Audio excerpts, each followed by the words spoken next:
Neurosis versus Character Disorder, Genuineness of Style by Dr. George Simon, PhD, from counselingresource.com. When you're talking about a neurotic individual, it's reasonable to think of their personality as a sort of mask or facade that hides their true self. But when it comes to the disordered character, what you see is what you get. I've been posting on some of the major differences between personalities best conceptualized as neurotic versus those best conceptualized as character disordered.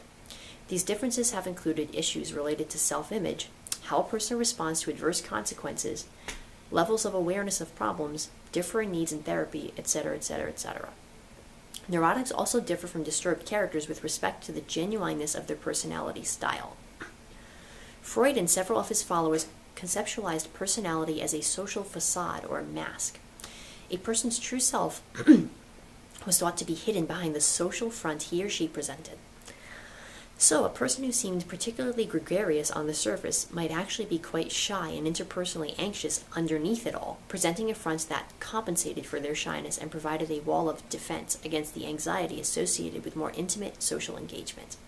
Classical theorists also believe that one could essentially define all of the major personality types by the kinds of defenses they typically employ to protect their true selves from the arrows and slings of social rejection and disapproval.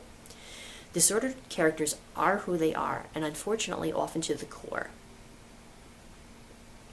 Whereas traditional thinking about the nature of personality appears quite applicable when we're trying to understand the interpersonal functioning of individuals best described as neurotic, such conceptualizations have limited applicability when we try to understand the interpersonal functioning of individuals best described as character disturbed. With these disordered characters, what you see is what you get. Unless they're perpetrating a deliberate con game of impression management in an attempt to manipulate you, when it comes to their principal character traits, there is no pretense. Modern personality theories define personality as an individual's preferred style of perceiving and interacting with others and the world at large. Such theories recognize the roles of constitutional predispositions, environmental factors, temperamental variables, and a dynamic interaction between these factors in the shaping of an individual's interactive style. Such theories are better suited to both defining and understanding the personalities of disordered characters. In contrast to the superficial and false presentation of the neurotic, the characteristic style of relating that disturbed characters display is genuine.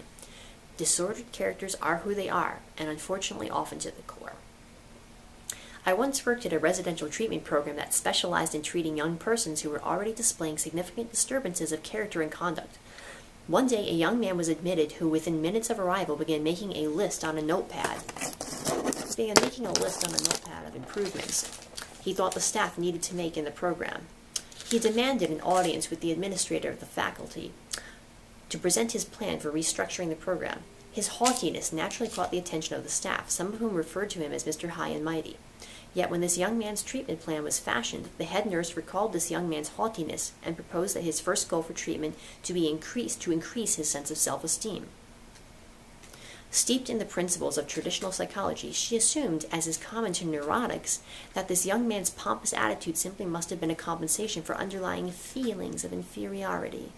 In time, however, it became abundantly clear that this individual in fact had no feelings of inferiority, only a deeply rooted sense of superiority and entitlement common to individuals who have been overindulged and overvalued all their lives and end up with deeply disturbed characters. In other words, an asshole. That's not Dr. Simon, that's me. I have never heard a devotee of traditional psychology claim that a shy, retreating person was really a ravenous predator underneath it all. It was about this time I began to realize that traditional notions that assume that a very different kind of reality always lies underneath the facade of personality always seems to involve a facade that's not very appealing and a more pitiable but endearing reality underneath. In other words, the traditional perspectives always seem to be conceptualizing egomaniacs as really just having low self-esteem underneath, bullies being scared little kids underneath, and abusers being traumatized victims underneath it all, etc.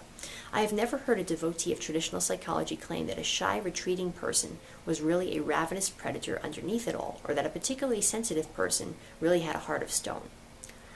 I think one of the reasons the tenets of traditional psychology have endured so long, despite their failure to adequately address the increasing prevalent problem of character disturbance, is that most of us don't like to face the unpleasant and want to explain such things with a metaphor that makes the unnerving more palatable. After all, most of us are neurotic to some degree, and denial is one of the things neurotics do best. In upcoming posts, I'll be elaborating on more of the defining differences between neurotics and disordered characters. My next post will focus on the role of so-called defense mechanisms in the behavior patterns of neurotics versus disturbed characters. Thanks for watching. And personal note from me, steer clear of the assholes.